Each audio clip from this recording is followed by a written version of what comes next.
Hey guys, welcome to my channel. In today's video, I'm going to give you a tour of my front porch decorated for the fall and a fall DIY.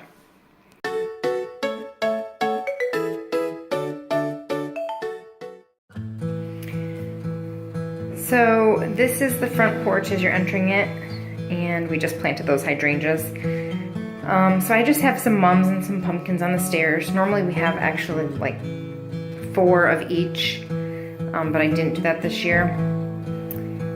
And this is our seating area. And I just used a few pumpkins from the Target dollar spot, a couple flowers from Joann's to make a little tablescape on the table.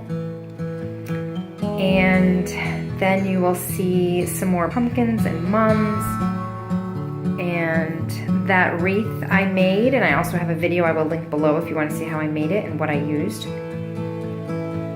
The little pumpkins are from a bag from Target, and this rug is also from Target.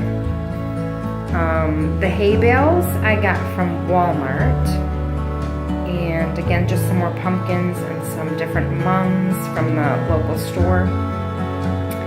And then this fall sign is the DIY that I'm sharing at the end of the video. I have had a couple pairs of shutters, and I decided that this would be a cute sign to make. So all the material is from Michael's. And here's another view from the other side of the porch, just looking towards the seating area. And these little pumpkin pillows are also from the Target dollar spot. They're only $3, which is a great deal. And the blanket is from Joann's. And one more angle. And that is my fall front porch, guys. Stay tuned for the DIY.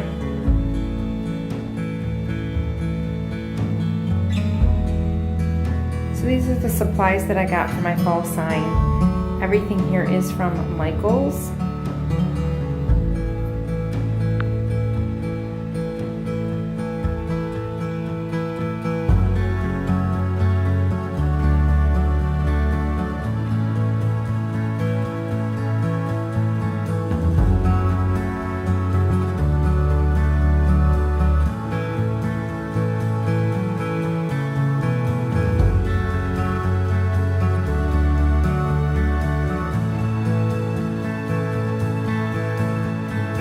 So I just attached these two, they were like pumpkin bunches that came together at Michael's with hot glue to the top corner and the bottom corner. So I first completely covered the letters with the sage green and then dry brushed on the beige color to kind of give it a weathered wood look. I just hot glued the letters onto the shutter, and that was it. It was a quick, simple DIY. If you guys like this video, give it a thumbs up, and please don't forget to subscribe. See you guys.